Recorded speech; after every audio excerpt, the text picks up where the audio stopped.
morning, good afternoon, good evening, everybody. This is your host, Skip from BK for Dreams Money Can Buy. And we have in the building today one of the renowned, one of the best face magicians ever.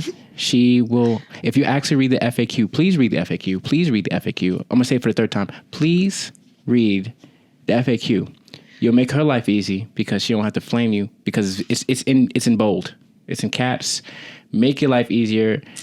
She has a lot of clients. She's been building her business from the ground up. She has her own studio space. She's building her own team. She's just giving some, money to the community, giving tips that is just straightforward, and she's not going to hustle you. She is worth every penny. Ladies and gentlemen, because this is one of the best intros ever I'm trying to do for Essence, the Esthetician. And I've been practicing that for like 2 weeks. How do you feel? Well. How are you feeling?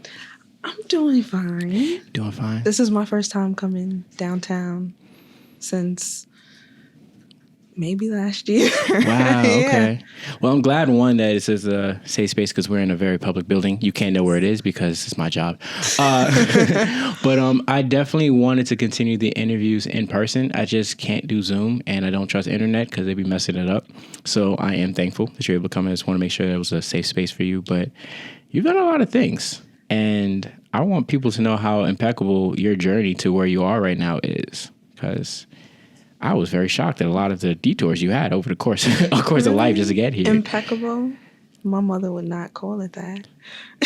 Okay, we'll unpack that later on. But first thing first, you are like an uptown young lady. Are you like Bronx born or Harlem world? Harlem world? Yeah. Harlem world to the fullest. So I think you're like our second or third Harlem. I love people from Harlem because of the level of confidence and community y'all have, because y'all don't take any bullshit, right? And also, y'all just know that y'all the shit. Y'all are technically an unofficial sixth borough up there. Like, y'all don't really claim in that. Y'all just y'all own entity. It's a special place. How did Harlem assist in your development, Essence? How did that help you? My family, so like both my parents are from Harlem. Mm-hmm. My mother's family is from 142nd, and my father's family is from 149th.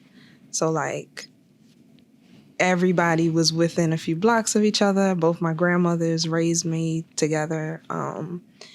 And just community-wise, like my school and everything I learned was either in my house. I was homeschooled for a while when I was a kid. Wow. And then when I went to, public school and stuff, Catholic school, everybody that I grew up with, they still around now. So that's still my community. Okay, so you've lived in Harlem. Did you move around anytime? So talk to us about that. Growing up, at some points, I lived in Baltimore. I've lived in Virginia, Atlanta for a really short time, Arizona, and I went to college in Jersey for a bit, so I was there too. Okay, yeah. So with these like short stints in like these places that are not Harlem, obviously, you probably were just like, what the hell's going on in these places? Like, this is completely different from what you're accustomed to, right? Oh, yeah.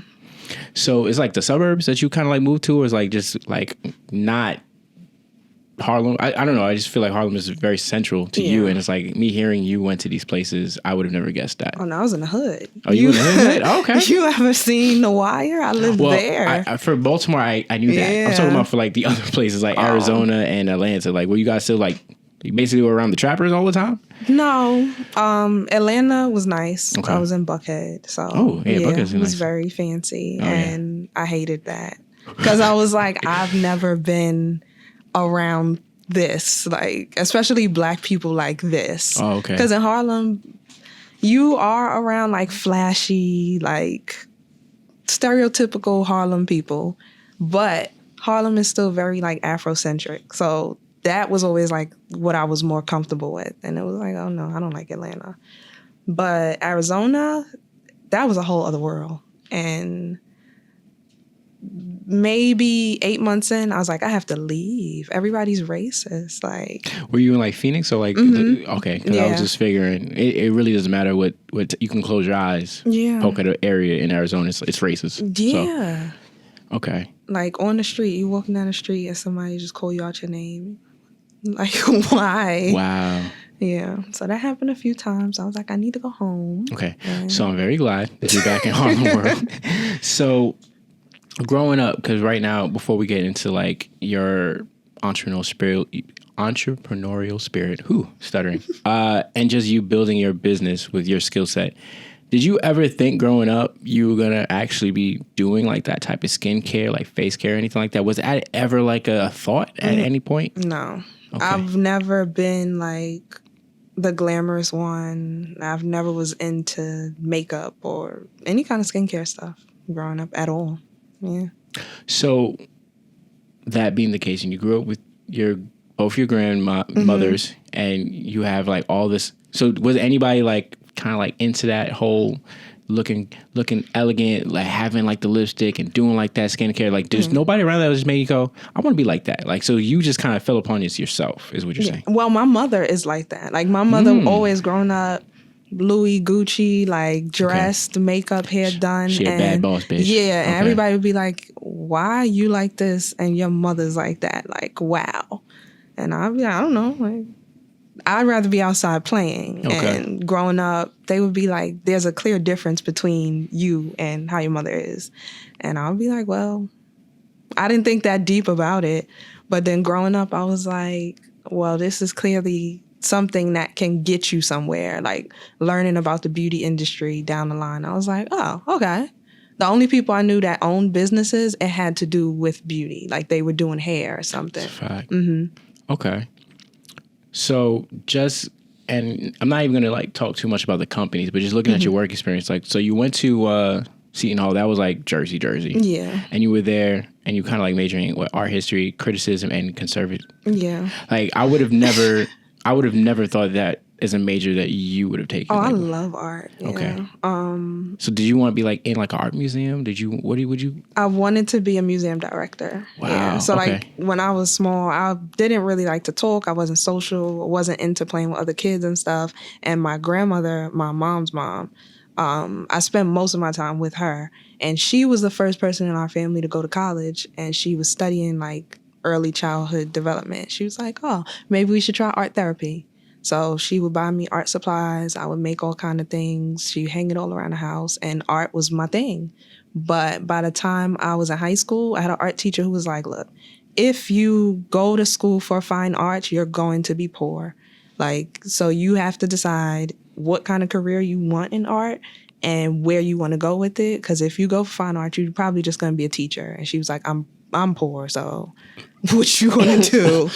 And I was like, honesty, but yeah. So I was like, all right, I guess I will find a career in like museums. And I got to school and I hated the concept of college. It just was not it for me. So yeah, because I saw you were only there for like a year or 2 years, and you're just like, you know what? I'm just gonna cut my losses and stop. Right? Okay. So looking at that, I was like, all right. College, middle finger. You started working as a sales specialist at a upscale retail establishment. Yeah. So like, I feel like the storytelling with this is just like, I feel like you've worked a lot of jobs, and we're going to talk about what you kind of like learned in these jobs, because like when I look at it, the type of jobs that you got, like a young person would be like extremely envious. Like the life that you live is like a movie, right? So let's talk about you working in this upscale retail. How was it like being there for like, you were there for like a year. So how was that? I was the youngest person there, and all of my coworkers were like, you need to leave because you're taking up a spot that like a real adult needs.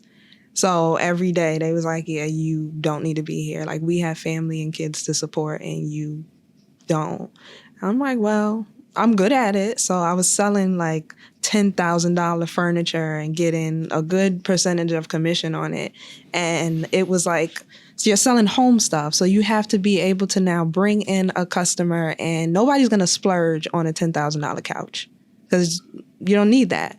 So you have to be able to create an experience for them and place them in it to the point where they're like, oh, I need this. So that was a skill that I learned there.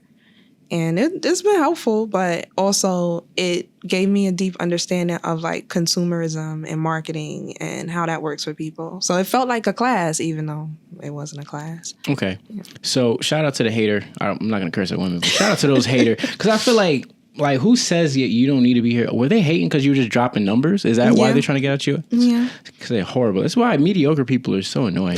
Because like who says like you shouldn't be here? Like, oh, because your numbers are not mine? Yeah. But regardless of the haters, you learned sales. And I think one of the most important things that I've realized being corporate for, I think, 8 to 9 years, is that sales is one of these, like, the most important departments in any company, right? Because obviously, Yeah. revenue, that's like cash flow, all those things. And when you learn the art of like selling one thing, you can sell anything. So you crush it here and you're like, you know what?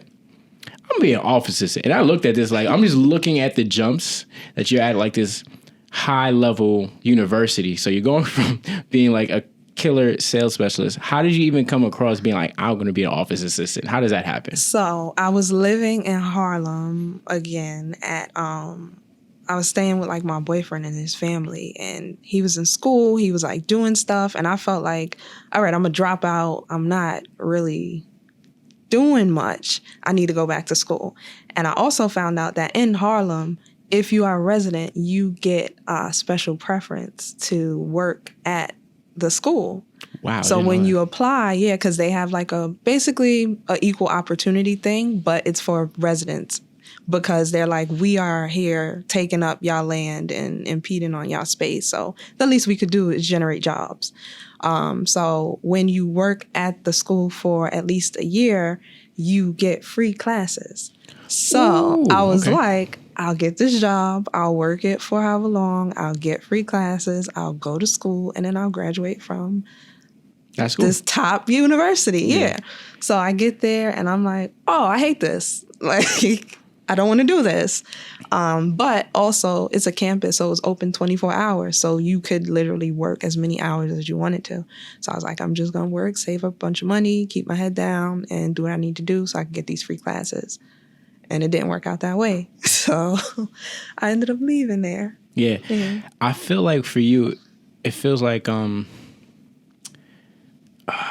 Goldilocks and the Three Bears when it comes to like finding the perfect bowl of porridge, where it's like, all right, cool, you work as a sales specialist, you did it, and it's like, work at an office assistant, you had like a plan of like going back to school, and honestly, you kind of really didn't want to go back to school. You only going to school, or you want to go to school because your significant other at that time was going to school, and you kind of felt like, I need to do this when that wasn't the case.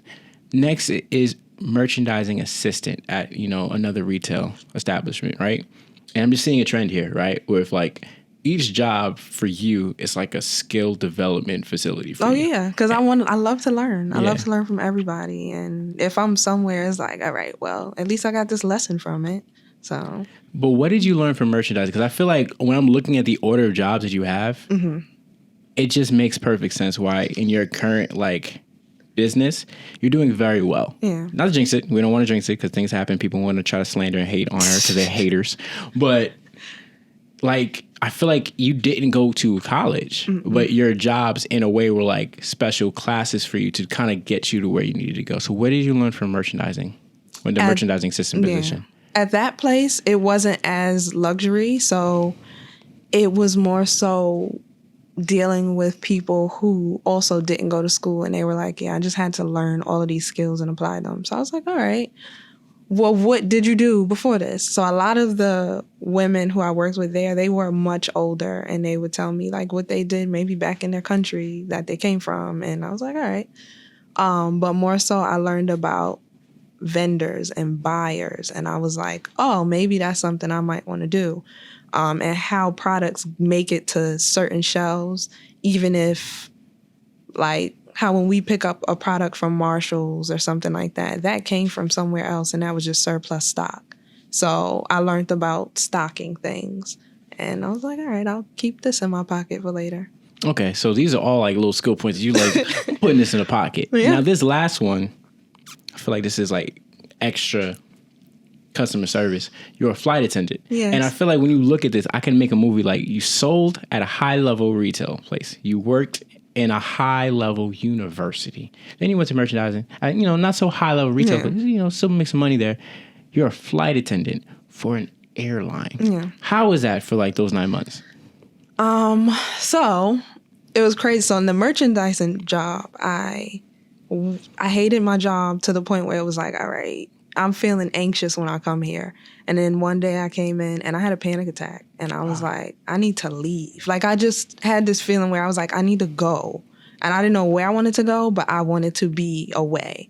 So I was like, what job can I have that I can travel? So I literally just typed it into Google. And for months, I was going on interviews at different airlines and stuff. And I became a flight attendant, and I also hated it. And I was like, at that point, what's wrong with me? Because I keep asking for all these things out of life, and I get them. And then I'm like, I'm not content.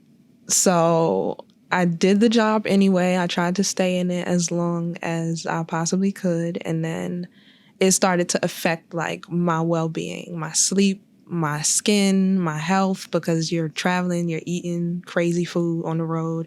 And I was like, all right, I can't do this. But it became a hobby now to try to fix myself, because when you're a flight attendant, you have certain standards you have to meet as far as like your nail polish color, your lipstick color, what kind of watches you can wear. So I was like, all right, I have to pay more attention to what I look like now.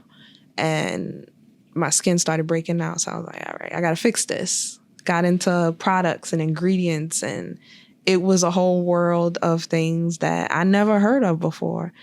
And I always hated science. So I was like, I can't be somebody who makes these things. I can't become like a chemist. So Esthetician popped up on Google next. And I was like, all right, let's go to school for that. Okay. Yeah. And you went to the, so bad at pronouncing things. Is that Aveda? Aveda. Yeah. Aveda. Yeah. Getting closer. Yeah. Getting closer. You went to that institute for like probably like a couple of months in 2015. How was that? Did you actually find something that like intrigued you for once? Oh yeah. I loved it because I missed the concept first of being in a classroom, like just learning stuff, and it gave me something to be excited about. I did it full time. That was why I was there for such a short time. So I was in school like 6 days a week. And in that time, you can't work. You need to focus, because every week you got to take a test. And if you don't make all of your hours, you did this for nothing. And it's just going to take even longer to finish. So I got the program out of the way as quick as possible. But I loved it. And I was like, all right, maybe this is something that I might be really good at. And then you start working at the European Wax Center, right? And that's like your first job as an esthetician. Essence, the esthetician, right? How was that? Because I feel like, and you also have to update your LinkedIn, because it still says you're presently working there and you're not working there anymore. Oh, wow. So that was like a quick thing where you run your business. You don't work for these people anymore. So I want to help you with that. And like, free her. Yeah, free her. So how was that place? I've walked by it. I'm a gentleman, so I haven't really waxed myself. It's like, You should try. I mean, I we're think going baby you steps. should. We're going baby steps. I probably would.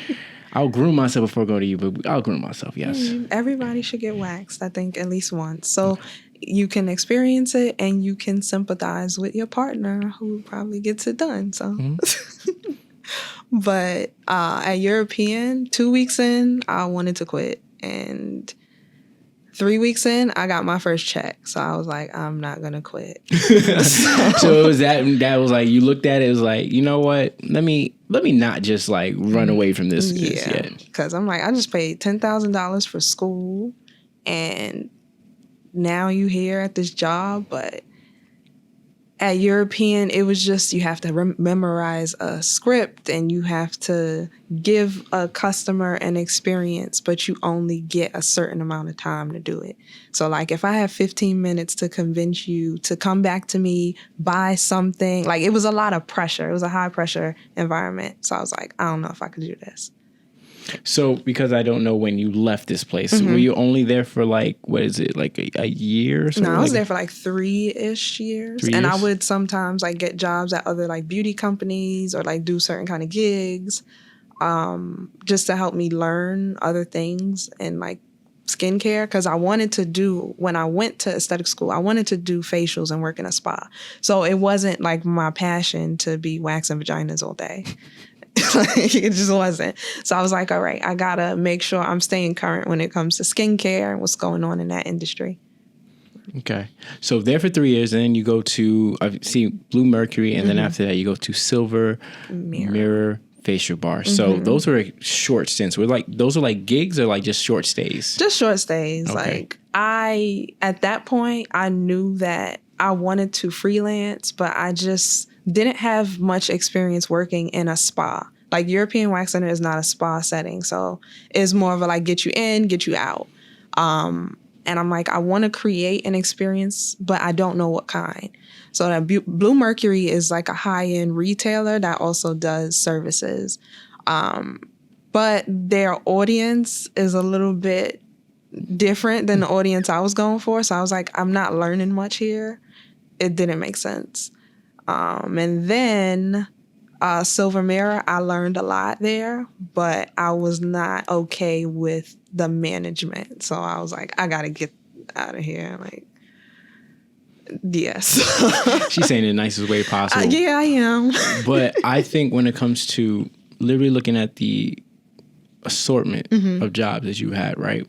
And also, I didn't even touch on that you were front desk attendant. Oh, yeah. That's And also, while I was working at Blue Mercury and Silver Mirror, I was freelancing out of the back of a hair salon in Harlem. So I was trying to use my time at the spas to like develop what services I wanted to offer my people.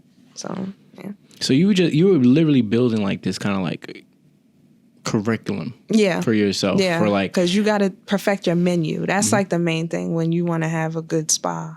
Like your menu is everything. And I feel like when you started for yourself officially of like last year, June, right? This is you out in this crazy, cruel hater world with other women just hating on you for no reason and still do.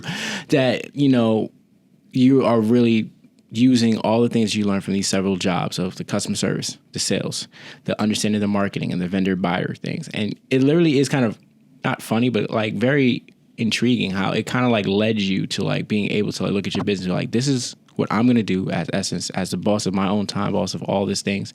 And then, you know, congratulations recently to the studio and your employees. But now you built it, like did you think you were going to get to this point of like having your own studio and having these employees? Like, cause you're kind of like going by the vibe. Like, I really like this, but this management sucks. These people don't look like my people. Like now it's like you get to do what you want to do the way you see it best. Yeah. It is terrifying every day because I'm like, once again, this is what I asked for and I love it, but it's the responsibility of it. Like now I know that if I don't get up and go to work, it's nobody that could sub in for me. And even if there was, my clients would be like, hell no, like I'm not letting them touch me. But I am getting to a point where I have way too many clients. I'm going to have to, you know, employ more people. I love it. I love what I do. It just becomes overwhelming with like the public aspect of it. Like you said, social media is crazy. So just people coming in feeling like they know me already, or like just the pressure of that is a lot sometimes. But I love having the studio. I work with my mother. So it's just me and her every day. Okay. Yeah. So I want to pause real quick because remember what I said earlier. I was saying that you can leave. Like my mom was like, "Oh, yeah." The relationship with you and your mom, especially because I think the best way I'm trying to visualize it is what's that movie with Gabrielle Union? She was like that badass. I think LL Cool J was like, she was like a badass. She was dressing up. She was high powered. Is that like your mom, where it's like it's hard to satisfy her expectations for you in a way? Not so much now, but it was just because I just was kind of like floating through life, trying all these different things. She would always be like, what's she gonna do now? Like, what's the crazy shit she gonna come home with now? And she didn't see my vision necessarily, especially when it came to me freelancing, because it would be days me and my mother were working together when I was freelancing out of the back of the hair salon. My mom worked in a hair salon, and she got the job because she went to cosmetology school, but she never used the license. She was still working like office jobs because she went to college for psychology. She always worked in like offices, had like 9-to-5 jobs. And when I went to do the interview, my mother, I had her the night before. She didn't know why, but the night before I was like, can you braid my hair and like just pick whatever style you want, like do something crazy. And she did something crazy. And when we went, she was in the car, she drove me. And the lady was like, oh, this is the space like that you would rent from me or whatever. And she was like, who did your hair? I was like, my mother. She in the car. Mom, come here. And she was like, you did this? She was like, yeah. She was like, you want to work here? So we ended up working together there. But it was 2-for-1 deal. Okay. Yeah. All right. So I think that was when my mother started to be like, she's working on something. Like, she couldn't look at me like, all right, you in your 20s, you're not doing what my friends' kids are doing. So what are you doing?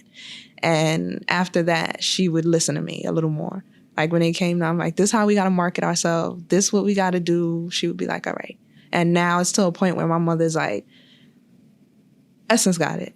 Like, I don't have to worry, because she will come up with something. She'll come up with a plan. She'll make sure we're seen, we're heard, and we don't have to worry. Okay. So I didn't know that. Yeah. And it makes me kind of feel bad. So, because I knew about you and your employees when it came to doing like the facial and stuff like that. So the dynamic of the studio, is it like half you have people that do the facials and the vajacials and things like that, and your mom is like the hair side? Oh, no, it's just me and my mother. Yeah. I do all the services, skin, hair. My mom's hair. I'm skin, waxing, body treatments. We sell products. We just do everything, just the two of us. And then I have like my assistant. Anything as far as, because I have the virtual store and everything, as far as that, he handles shipping and orders and making sure everybody gets what they need. We do hand delivery for people who are local. So he does all of that for me. And yeah, I try to keep things as insulated as possible because it makes communication easier. But I grow whenever I'm forced to grow. Okay. Yeah. So you don't have any employees yet? No. So it's just kind of like you and your mom with the big 1-2, and then your assistant. Yeah. But don't you have like friends that kind of do similar things? So weren't you like teaching them or something like that, or was it just? So I do classes for other estheticians. That was one of the good things too about working in spas. So a lot of the time when you work in a high-end spa, they will require you to do certain training. So typically as an esthetician, you learn the basics from the textbook. You do your hours and they kick you out the door, and any experience you get on your own is your own. And if you want to take a class to learn like a special technique, it could run you $1,200, $1,500, like easily, yeah. And that might be an hour class where, again, they're just showing you and they're like, go in the world and do it. So what I started doing, the whole basis of my business is offering affordable and accessible self-care options to people. I started offering affordable and accessible classes for professionals. And I would, on my days off, just come in, hold like a private class with 1 or 2 estheticians, teach them what I know. And instead of you paying $1,200, $1,500, we doing it for $300. Wow. Yeah. So the whole purpose is I have now over 700 clients on my book. I can't see everybody. So even if you want to come to me, you can't book me, I can now send you to an esthetician that I know is good because I trained them. And that made life a little bit easier for a little bit. But then it didn't work out how I wanted it to because a lot of estheticians traveled from out of state to me. And it was more so the girls coming from DC, Philly, stuff like that to take my classes rather than the local ones. So I'm like, I still have to at some point start hiring more people. Okay. I want to say first, that's amazing that you are kind of like, because, you know, when it comes to people of color, we don't have the resources to do a lot of things when it comes to like those unpaid internships, when it comes to getting like those nepotism, when it comes to like people just like, oh, I'm going to get this job. And it's like, and I don't know, crap about this company, but someone that works there that lives and breathes this is going to like teach me it. And I get paid probably 3 times them. For you to be like, oh, instead of paying $1,200, you can just pay like $300 or $350, whatever it is, for whatever price it could be. Like, and you're getting more people that look like us out there to help other people. But I kept thinking that most of the people that I thought were your employees were actually like peers of yours. That I just taught them a skill, and it's not a mentorship thing because I still feel like I don't know enough to be somebody's mentor, but I give whatever information I can to anybody who will ask. Like, if I have an answer, I'm gonna find it for you. If I don't have the answer, I'll bring you somebody who does. And, okay. Yeah. I think now that we've got to the point of like boss chick, mom, store, how did you get to making the items on your store, like that creation process? Because I know for you said earlier, I'm not a chemist. I'm not going to make this. So like, I feel like because, you know, when it comes to women, I just know that when you guys put 10 toes down into something, y'all go real hard for it, right? And when you studied all the faces and all the different things, you're not, you know, like Jesus or anything like that. Read the FAQ. Like whatever you say doesn't go. It's not like you know every skin because there's so many various types. But just read, and a lot of people don't like reading. So for you, how did you come to like I'm going to make my own products that I can make more not only revenue but make more impact for the community? So like I said, I grow when I'm forced to grow. I had no intentions on having a studio or having a skincare line or anything. But while I was still working at European Wax Center, we have to now sell all these products that they create. And the products were not necessarily the best thing. And a lot of my clients who were like women of color were coming in and they would have the same concerns over and over. A lot of chemical burns, a lot of like hyperpigmentation and stuff. And they would be like, well, can this stuff even help me? And I'm like, no. And they're like, well, what can help me? So now I'm breaking a rule by telling you some other stuff, but if it'll help you, I'm going to tell you. And then finally, one of my clients was like, look, why don't you just make something that we can use? And I was like, okay. It started as a system to help with like your bikini area, treating hyperpigmentation, like ingrown hairs and stuff like that. But I got in contact with a chemist and a lab because one of my instructors from aesthetic school gave me the information. And I was like, all right, I'll look into it. They had a 2-year wait list. I got on the wait list. And also, when I was in high school, I went to 4 high schools. One of them that I went to, I learned about trade in stocks. So like they teach you basics before you graduate. And I waited that 2 years and I started putting money into like a couple different stocks. And when they finally called me back telling me like it was my turn on the wait list, it just so happened that I had made just the exact amount of money that I needed to open the account with them to get my products formulated and work with this chemist. So it was like $2,500 was the opening account fee. Oh, so okay. So that was just to open it. Mm-hmm. Oh, okay. So yeah, we did that. We got samples made, and it was like, if I didn't learn that skill back in high school, I don't know where that money would have came from, because it's not like I was making a whole bunch of money. But yeah, I was able to get my products created. I tried everything out on my family members, like my mom and my sister and stuff, and it worked. So I was like, all right, now I have to get packaging made and like logos and stuff. And I didn't know how to do that. And I found the designer, reached out to him. He never responded. So I was like, it's a deadline. I got an app on my phone and designed it myself. Like I just started playing around with stuff. And so you went like one of those free apps and you just made what you had to. So you were just really just like, look, this got to get done. And I was going to be like, having to rely on other people. It's like, I understand that gives people the heebie-jeebies. But for you, it kind of forged you to become like really rock solid to like get things done. Because like you said, if you wake up and you don't work, who's going to be working for you? Nobody. Yeah. But it's scary. It is. But I feel like, I mean, I don't want to say it's fulfilling because everyone romanticizes entrepreneur work. Yeah. There are days where you make money and there are days where it's just like, yeah, don't. And I feel like that part, because you've been doing it for approximately like almost a little over 5 years now. Yeah, so you've been doing it for 5 years, but for yourself for like almost 2 years. Yeah. And that never changes. Whereas like getting used to before getting like a guaranteed 2 weeks check and then some commissions and stuff like that, to everything that I get is for this business, is to make sure I'm good and I can eat, make sure my mom is good, and we work together and just do that type of stuff. And I feel you. Sometimes you be having to tell these people online where it's like, don't be wasting my time because I got bills to pay. You're not paying my bills. And that's why I know for me, just like I want to add this, like me going to your things at appointment as like a regular thing. Yeah. I do have other things that I had to like handle, but I've been watching and waiting. So, I mean, I didn't just promise. But what are some things that, since we have you here, that you hate? Because I know someone else in the room was talking about exfoliating gloves on faces. Tell us about the don'ts when it comes to like face care and like how people should not do that. For me, the main thing, like, because people come in for their appointment and first couple questions I ask them, like, you got allergies or anything? But I always ask, what's your concerns with your skin? I don't like negative self-talk. Like when it comes to any progress you might have made with your skin, don't say, oh yeah, my skin was so like trash back then or whatever. No, you just made progress. Like when you put that spin on it, anything's possible really. Like if you have acne, you got to break out, you can clear it. It's just acne.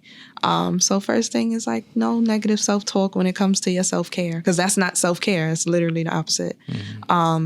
But always wearing sunscreen. That's the main thing. So why is that important? Because, you know, for me and the other men who forget to put sunscreen on our bodies and face. Why is that so important? Please let us because know. you get ugly without it. Like you get ugly. That's it. A lot of people be like, oh, because skin cancer. Usually when Black people do get skin cancer, it's strange, but it's in the palm of our hands and the soles of our feet. The places where we're not really exposed to much sun.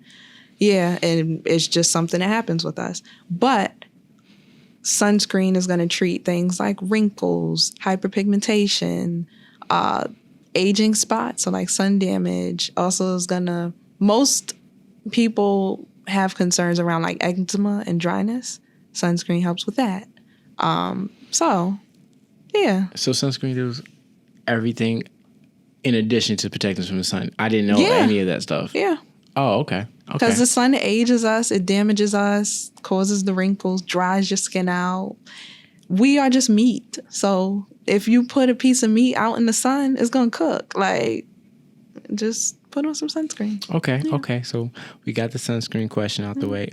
What about other things where people are like kind of like mixing products? What I mean by that is, let's say, because there's different types of skin on the face where it's like sensitive or like oily skin or like those mixed. I think there's like 3 or 4. Yeah, the combo ones, which is like I feel like I have that issue. What are the issues that sometimes people come to you and they'll be having like all these things and they're just doing things where they shouldn't do it on their face? I think you wrote recently, and you probably write a lot recently because these people do it all the time, where they'll do something that is not good for their skin. It could be good for someone else's skin, and they just go backwards, and then there's a lot of work for you. They have to pay for it, of course, so make sure that you do it. But like what are things that people should not be doing? I am very against just mixing up products in your kitchen. Like groceries are for eating, not for putting on your face. You shouldn't be rubbing a lemon on your face. You shouldn't be like, if you put an avocado in a bowl and put that on your face, it's not doing anything. Really? No, it's not. Yeah. It's just eat it. Like, it's guacamole. So any of those self-made face masks with the avocado and stuff like that is basically just aesthetics. It does absolutely nothing. Okay. I've never done it, by the way. So if you people feel like I have, I eat my avocado. Well, before I was licensed, I used to do stuff like that. I was queen of the brown sugar with the lemon juice. Like, wait, that doesn't do anything either? No. Oh my God, what? It messes you up. It damages your skin because the pH of a lemon is so unpredictable. Like, yeah. Okay. I just feel like this is the episode where it's not only just an interview. I want y'all to like, what are some frequent, because I want to make sure that you guys watch this and listen to this and y'all don't stop doing the stupid questions y'all be asking her. We're gonna figure this out right now, because a lot of the time people will there is this thing going around where there are a lot of brands selling serums, but it's just oils, like a blend of oils. And it's not a serum. Like, just knowing what products are and what they mean, you can save yourself a lot of stress when it comes to your routine. So as far as texture, if you are using 5 products, you're going to put them on from thinnest texture to thickest texture, and that'll make your life easier. You Googling questions? No, I'm looking for the FAQ because I want to make sure these people don't keep doing this. Oh, no. Because I feel like right now, especially as a gentleman, also for the gentleman, because I feel like we're taking shots at them, how important it is to make sure you have different things to wash yourself. Like you have a rag for your face, a rag for your body, a rag for... You should have like 3-4 rags if I'm not mistaken, right? Well, it depends. Like for me, I use a rag on my face. I use exfoliating gloves on my body. But it's also about how often you're changing everything. So with the exfoliating gloves, you could change those like every week or 2. And with the rag for your face, if you are somebody who's wearing makeup, like more often. But if you're not wearing makeup or anything, like once or twice a week. Okay. Yeah. Okay. So that's way more frequent than I was expecting you to say. So Yeah. just to get this right? So the gloves is probably like once a week. Or like, so you're doing like the gloves and you should be getting like those gloves regularly. Why is that? Because people are stupid, myself included. Well, you can also throw them in the washing machine too. Like, yeah, you just wash them. But after a while, they're not going to be as like firm as they were. Okay.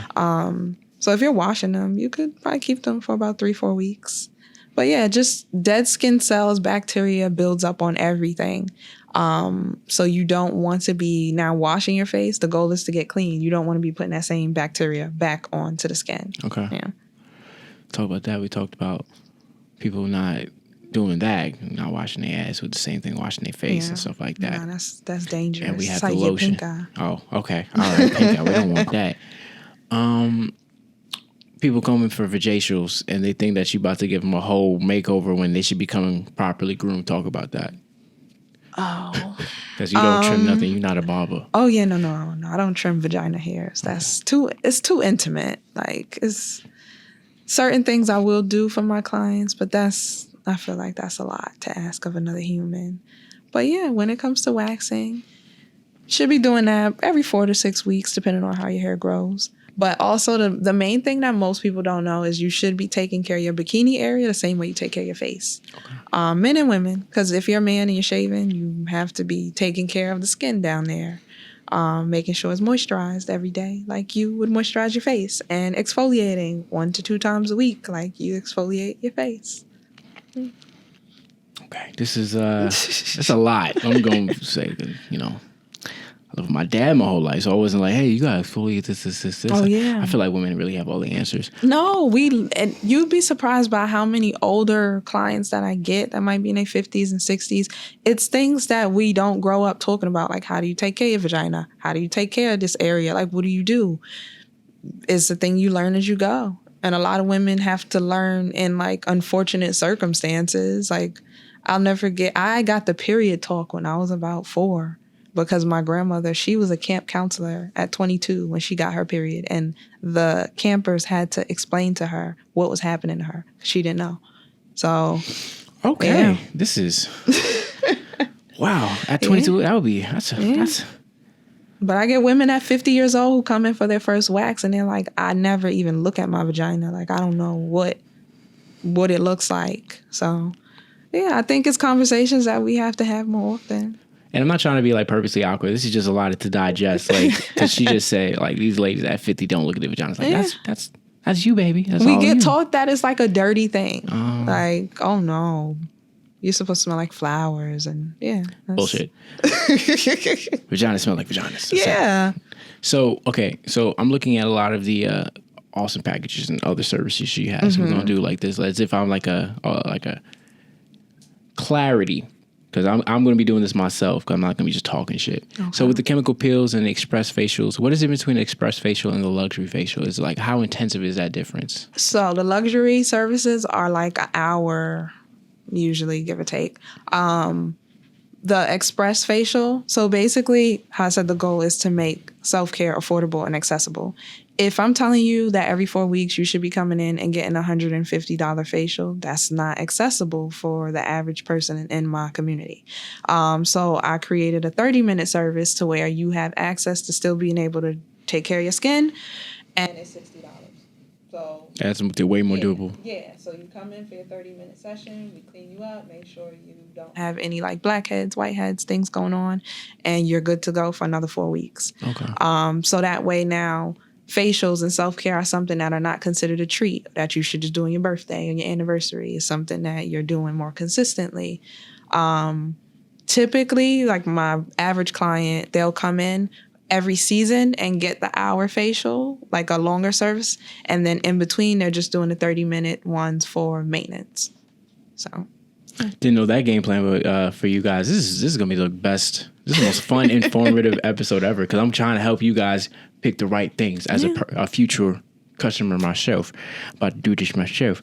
So the luxury hair services and the hair braiding, all these things, like you be working. How do you plan like your work week? Because I feel like these are a lot of different services, and there is only one you until you get some employees.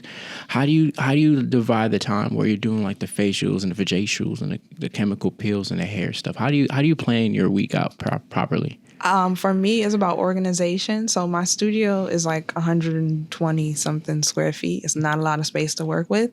I do a lot of researching when it comes to like tiny apartments. Like, you ever been on Pinterest and you can just see like design stuff? So like how you can organize your space to be the most efficient and get the most out of it. So like in my studio is inventory, is me and my mother doing services, but it doesn't feel cramped because everything is organized in a way like if I have a facial appointment at 11 a.m. and then we're done at 12 and I have a wax appointment, everything is where I can reach it and everything can easily convert to like do that next service. So a lot of my clients will come in to get all their things done at once. And it's like, oh, I could lay you on the table, do your wax, get that out of the way. Now we do your facial, and then I'm sending you over there to my mother, and you getting in a chair, get your hair service. Like, it's kind of a one-stop shop kind of situation. So they can really be like, it's like a stations, as you kind of like said. So you handle like that face and vajacial care and just make sure everything just look all pretty. Mom makes their hair look luxurious and stuff like that. Yeah. So you probably have clients that go to both of y'all. So that just adds up. Yeah. That just adds up, and just pockets kind of get hefty and stuff like that, right? So, well, I think one of the impressive things is, I mean, obviously my hair is not high enough to like get braided. I already have a exclusive braider, so I don't need to worry about that. But just in case she needed a break, right? I was going in, let's say I'm going in for the maintenance of the 30-minute facial. How would it go for the calendars of making sure I match with not only your calendar, but for your mom's calendar? It's like some type of dual calendar thing where if I wanted to kind of like do the facial and like the hair braiding at the same time, is there an easy way for you guys to do it? Like, so our hours, they usually line up like during the morning and like early afternoon. And a lot of the times, so I have my email list, everything as far as like my marketing, I don't do too much on social media. Like what you see on like the timeline and stuff is maybe 25% of it. Most of my clients are return. It's kind of culty. Like they sit and wait for me to announce when the schedule's open and stuff. So like my email list and then my contact list where I send out text message notifications and stuff. So it's kind of like you got to be on it. If you want to get everything back to back with us. Okay. But all of our services are on the booking site and everything lines up on the back end, like how we see our calendar. So me and my mom, a lot of the times will work around that too. So say I have a client named Ashley that's coming in early in the morning to get a wax and a facial. And Ashley is also trying to get a braid appointment with my mom. I will review the calendar and we'll see where we can, fit them in at the same time so they don't have to maybe leave and come back the next day. Okay. Yeah. Because I feel like for someone like me, I would love to be like those people that I came in, I just get it all in one shot and just to, make it easier. So, all right. So obviously Essence and her mother trying to make it life easier for you guys. Look, I'm like really just going through this because I'm going to say, I feel like skincare when it comes to men, we don't realize how important it is until we date individuals that are way more versed in us, where it's like your skin is nasty and it hurts my feeling, but it can't be defensive. Like, it's look, if I'm not love, taking it is because he's like, the only way you can go was up. If it's nasty now, it's not like, like you said, it's how we talk about our skin. It's improving. Improvement. Gotta talk about it. You're at the beginning of your journey, the your self-care journey. For everything. Because I'll be seeing women just be posting, they recently posted a video of that gentleman from Lovecraft Country, and he was doing like this 4, 5, 6 step, like self, he was cleansing and he doing all these things. And women just like, oh, this is sexy. I was like, man, he's just washing his face and do all this stuff. It's like, well, I didn't really. You're like, I could do that too. No, I can't. I'm not gonna lie to you and say that because he was doing a lot of things where it's like, I could do that. It's like I sat and watched it. I was like. But also you have to remember, like, everybody's routine is a little different. Because I get clients who I'm like, everybody who gets on the table, what's your routine at home? And they'll be like, I don't have a routine. I'm like, well, what do you use? And they're like, oh, well, I wash my face with this and I put this moisturizer on. I'm like, that's your routine. Like, don't get caught up in thinking that your routine has to be like 15 steps. Everybody's a little different. So like he did 6 or 7 steps in that video. Steps. But he's an actor. So he's on camera. He's wearing makeup. He's sweating all the time. We saw Lovecraft. He had like blood, fake things on him. That's a lot. So you have to now do the maintenance to make sure your skin is ready for that. If you're a man and you just get on the train, go to work, and come back home, you could wash face and do a moisturizer. It's okay. Like, you don't have to do a whole extensive thing. Okay, cool. Because this is a safe place. So I'm going to talk about my routine, guys. Because, we're going to talk about this. It's very Moving up. Like, it's very basic. So I know I have like this kind of like black bar soap from Scott Porter. Okay. So I use that on like my exfoliating gloves, and that's like what I do. And then after that, I have like this I think it's like this Neutrogena, like that morning rush thing. It's like that citrusy thing. Okay, someone's shaking their head in the back. And I'm just like, it just wakes me up, but with the beads and stuff. And then after that, I wash that off. You know they banned the beads? What do you mean? The FDA. It's not. So I'm not supposed to be using this product no more? No, they're not even supposed to sell that no more. Yeah. The fish eat it and they ingest it, and then you eat the fish and you ingest the beads. And it's really bad for everybody involved. I need a new product. Okay, it's cool. But, this is how you learn. Yeah. You got to be in these vulnerable spaces. No. But I know my skin has gotten much better through guidance, because before I would just be like typical dude to just wash my face with the same soap, like those Dove. Oh, this is all the 3-in-1, where it's like the shampoo, the conditioner, the body wash, the face wash. And it's like, it's been working. My skin has been good, but it's like, nah. So for that, you can't really consult until you see their face, but clearly for that type of thing, what are the 3 things you need? Like one of the things to exfoliate, one of the things to, I forget what the steps are. For like, I gotta get better, because clearly my skin is improving in the journey. Yeah. So. The basic steps: face wash, moisturizer, and sunscreen. Sunscreen is the most important thing. Okay. But then other than that, you want to have a exfoliant. So you said face wash, moisturizer, sunscreen. So it's basically the simplest thing.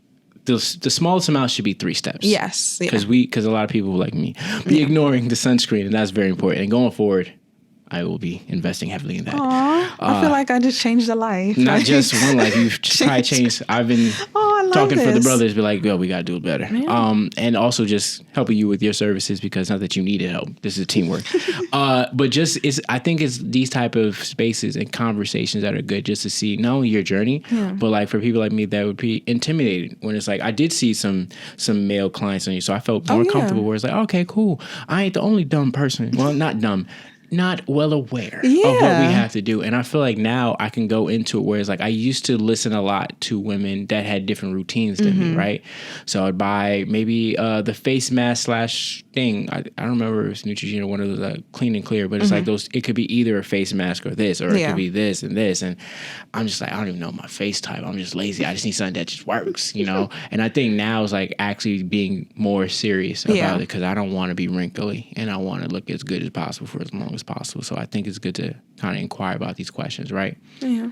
So how do people know what their face type is? I don't think I asked that question. I did kind of like allude to some of the things, because I know for you, FAQ. So you be just like, read the FAQ, but like, how do people know? Because sometimes for me, some parts my nose could be oily. How would I know if it's combo or if it's like dry or like whatever it is? So this brings us back to marketing, because when a department store was created in the supermarket, all of the consumers would show up to this place and be overwhelmed with all of these shelves of all of these products and be like, what's for me? To make that more easy for people, it was like, bam, if you oily, buy this. If you dry, buy this. If you feel like you a little bit of everything, buy this. But I don't go by skin types when it comes to my clients. Like I said, I ask them what's their concerns, because life is life. So you might have an allergy to something and you've been using a certain detergent your whole life. So you've been getting acne and you didn't even know. So then once we cut that out of your routine and you switch your detergent and now you don't have acne anymore, did you have acne prone skin ever? Or was that just a concern for that time? So I try to treat people's concern and worry about those, because how it's getting cold outside. Most of the time in New York City, people start to get scaly and flaky, and now we have to work on that concern. But when summertime comes again, they're glowing. So you didn't really have dry skin. You were just concerned with dryness because of the season. So as your lifestyle changes and certain things happen to you, maybe pregnancy or stress or a move, most of the time when I have clients that have moved to New York. They go through like 6 months to a year of acne that they might have never had in their life before. But your environment changed. So I try to focus more on the concern rather than the skin type, because skin types are usually just people trying to sell you a product. So if somebody's ever in your face like, nah, tell me what your skin type is, because then I'm going to give you this, this, and this. No. They need to be getting to know you a little bit better and asking you more important questions like, what's your schedule like? Because if you're somebody who wants to treat a certain concern, but you tell me you don't have the time to wash your face in the morning, that's what I'm going to be worried about when I'm making a routine for you. I'm going to be like, what's a quick and easy and efficient routine that's going to treat all his concerns? Yeah. Okay. I feel like this is education right now. Because you know what? I think it's more serious because I know before, for the people that actually, take care of hair and stuff like that, men don't really typically shampoo and condition properly. Or at all. Yes. As someone that has been doing a lot of natural hair movement recently, just because I couldn't see my barber, and I don't cheat on my barber. Oh, wow. I'm not going to even make a black men don't cheat because some of y'all are horrible. I can't even defend y'all, but when it comes to barbers, we usually don't cheat. I feel like for me, it's like making the time. And I think that's the most important thing, where it's like normally growing up, I thought it was like oily. It could just be my diet. Like I used to, and I feel like you trying to tackle that as the problem or the concern instead of just trying to go with the labels and just let it fester. Because if oily skin, I can just be eating greasy food and stuff like that. Well, maybe in addition to wash your face, you got to eat cleaner or stuff like that. Yeah. With your regulars, right? Because I know sometimes you show like the evolution of like their skin. How does that make you feel? Oh, so happy. Because like people follow directions and it's like now they glow different. I had a moment yesterday where I was like, oh my gosh, it made my whole day. One of my male clients, I've been seeing him for like a year and a half. And the last time I saw him was before the pandemic. He follows his routine. He follows every direction that I give him for home care. And he told me last time that he wanted to work on hyperpigmentation on like his lips and stuff. I was like, oh, well, that's from smoking. And he was like, how you know I smoke? I was like, I can look at your skin and tell if you are a smoker. Cigarettes or marijuana, or it doesn't matter? Usually both, but weed is different from cigarette smoker skin. Cigarette smoker skin is usually more dehydrated. Weed smoker skin usually has a little bit of like a film over it. So over the pandemic, I wasn't able to see him. And then once I opened back up, I still hadn't seen him. So yesterday he came in and instantly I saw it. I was like, he's glowing, and he's still using the same products. He's still using all of the stuff I recommended for him. And so I did the service. It was much less congested after where he gets up. And I was like, did you change anything lifestyle wise or whatever? And he was like, yeah. I said, you started taking like a vitamin? And he was like, oh yeah, I started taking vitamins. I said, okay. I said, because your skin looks like you stopped smoking. And he was like, oh yeah, I haven't smoked in 2 months. And I was like, what? He said, yeah, I haven't smoked in 2 months. He had like broke his foot or something and he couldn't like re-up. So yeah, he wasn't smoking. He was taking vitamins and his skin completely turned around. And I'm like, wow. And it's just because of 2 months of him not smoking. Mm-hmm. Yeah. Wow. Like his skin looked like he was about 4 or 5 years like younger. Wow. Yeah. Okay. So for the weed smokers, right? Mm-hmm. They just gotta take their vitamins, make sure you drink the water, and make sure you're good about your exfoliation. Okay. And yeah, try to not just sit in it too, because that's smoke and oxygen cannot exist in the same space. So if you hot boxing all day, all night, it's gonna dry you out.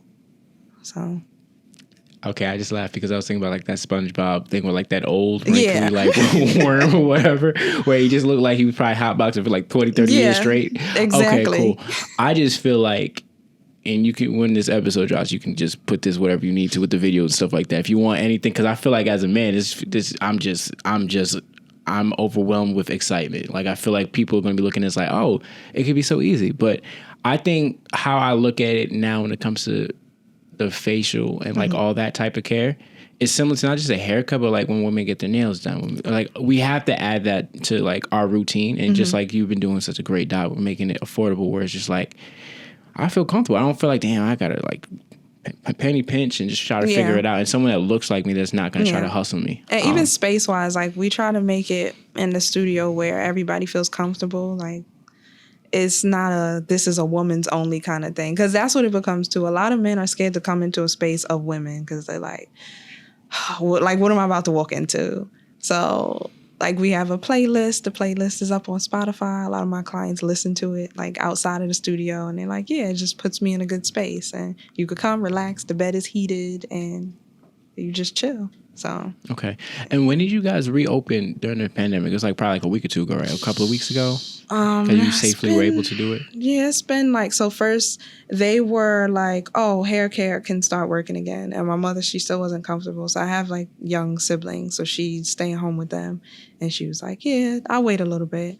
And then they were like, you can wax. So I went back to work, but only was offering those waxing services. And then finally they opened it up for everything. And that was a little over a month ago. Yeah, so we've been back.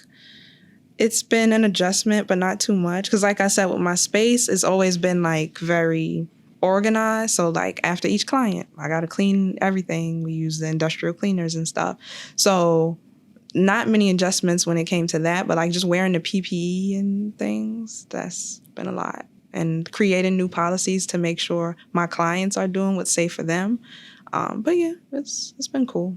Okay. Because I know when it comes to, like, even for me when I'm getting my haircut, it's so weird, you know, because like my barber has to wear like a mask and stuff like that. And it's like, not to say we like us mask up, but it's like an intimacy where we can have conversations and like catch up and stuff like that. Now it's just like no matter where you go, when you go to the doctor, when you go to, you know, your dentist, or you go to anything else, everyone's masked up. And it's like, hard. And then we kind of like lose the connectivity. We still are there and stuff like that, but I think it's different. But it's because you know him. Like, imagine him with now new clients. It's like, how do you connect with somebody when you can't smile at them? You can't do anything, really. It's so different. But I do think, just talking about how we were with social media and how you have such a following, right? And how do you not want to just like go off the deep end and just like hide? Like, every day. Yeah.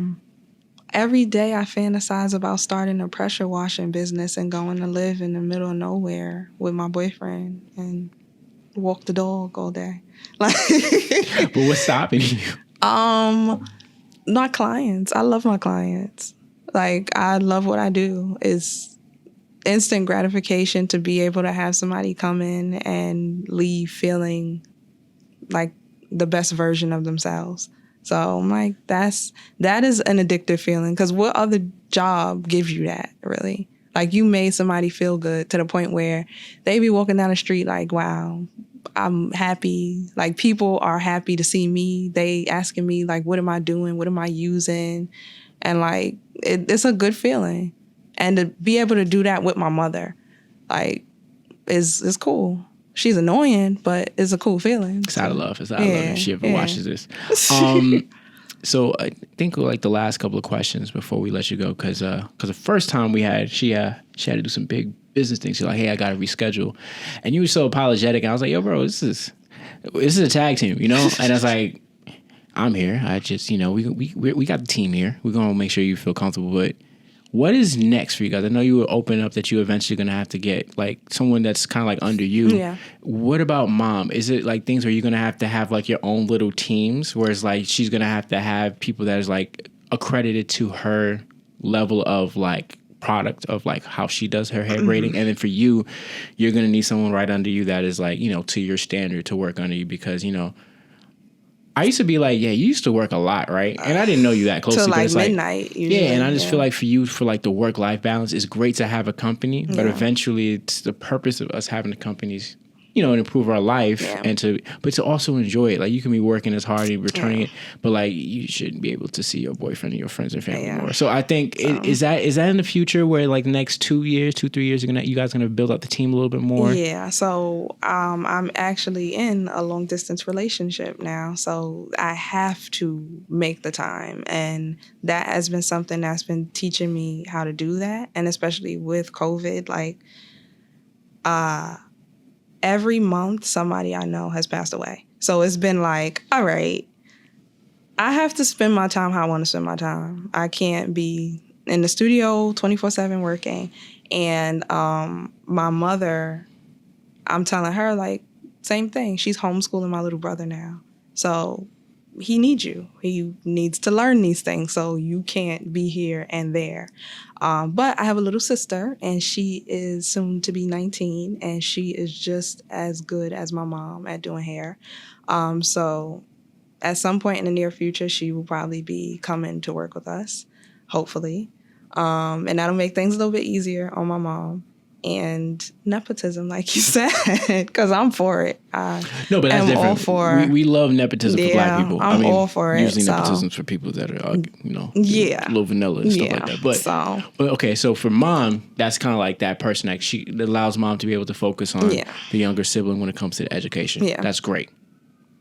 Not for me. What about Essence? I need, like, not a junior Essence, but somewhere where it's like someone is just as good so you don't have, because, like, as a boss of your kind of like your half of the business, kind of want you to get down to be able to delegate to other people where, clients have a relationship with you, but, when they're up to that level, look, I gotta live too, baby. But that also has to come from me trusting that when I'm away, that somebody is gonna be taking care of my space and my clients the same way that I would. So I am probably going to just start out with training someone to perform like the express facials, the shorter services, and test them out from there. I have been kind of scouting people for the past 6 months-ish. People have been sending me their resumes because there's a lot of graduates now who are like, I am now in this industry, and most of the spas and stuff in New York have closed down. So there are a lot of people looking for jobs. I just have to now cut out the time to train them. Yeah. Okay. Well, I do want to say that when it comes to just bringing everything full circle, because I just love bringing things full circle. Like, started off Harlem girl and traveling to all these rinky-dink places in the country, like Arizona and, Atlanta and Baltimore and all these crazy things. You went back home, like, I'm just going to get this education. Went to college. Not for me. and we have to remind people that college is not for everyone. I feel like we always have like this dream that fits all for everyone. That's not true. And I just love having a conversation with people like you where it's like, you worked several jobs. Yeah.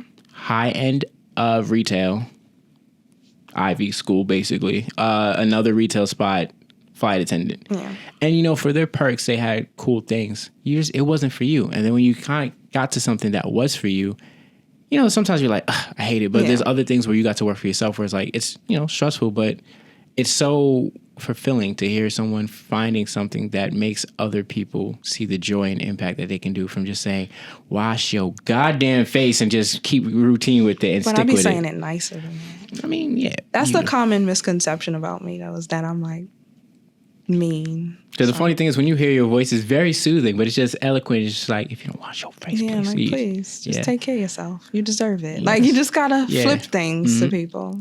So, Essence, I want to say it's been a pleasure. I want you, this is your time, this is your closing time to talk about where they can find you on social media, your website. I do have that up right now for the Lineage Studio NYC. I have a new website too. That's not it no more? No. I just have also another website that's like lifestyle home stuff. Yeah. What's that one called? It's called CozierNYC.com. Cozier NYC. Yeah. And you have she has an Amazon storefront. Yeah. She has all this on her link tree. It's on her, and she has a discount code from She Thinks. Yeah. So, but this is your time. I want you to talk about your social media. You can find me on Instagram, Twitter. Where else? I got an OnlyFans.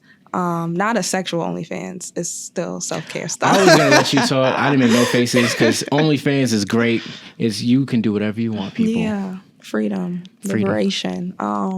But all of my social media is The Skin Boss, THEE, Skin Boss. And the business Instagram is Lineage Studio NYC.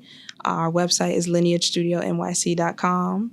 And you can shop skin consultations with us, skin and hair care products, as well as, what else we do? We do a little of everything. Services for hair, braiding, haircuts, color, all of the things. And this and the location, if I'm not mistaken, that's in.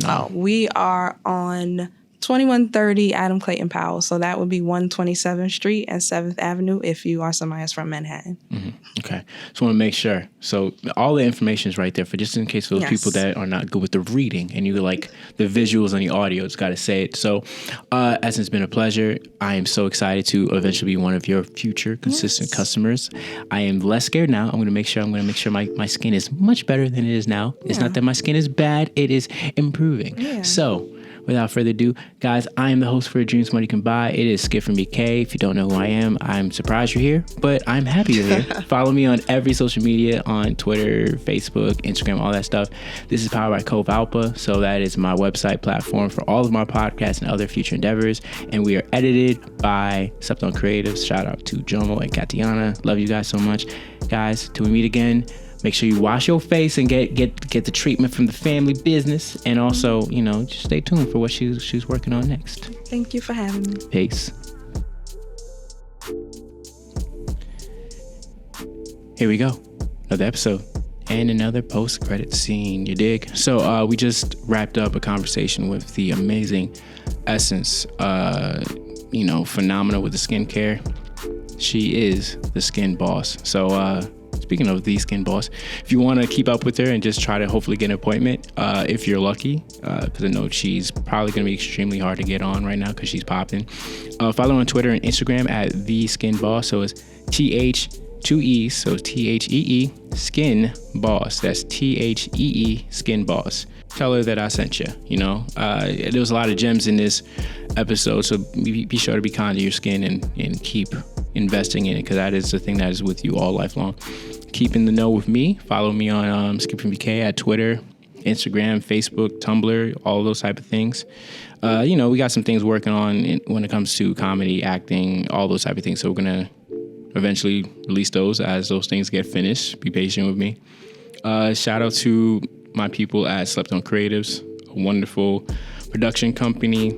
They deal with, audio, visuals. They actually make content as well too when it comes to just filming projects. So please work with them if you want great stuff done. So to get them, Instagram, Slept On Creatives, that's it. Just Slept On Creatives. And Twitter is SO_creatives. That is SO_creatives. And last but not least, it is my baby, my project of all projects. It's Cove Alpha. So follow Cove Alpha on Twitter, Instagram, Facebook. So it's COVEALPA.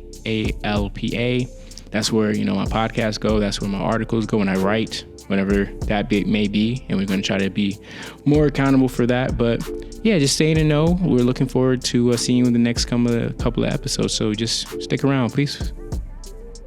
Hopefully. You dig? Later.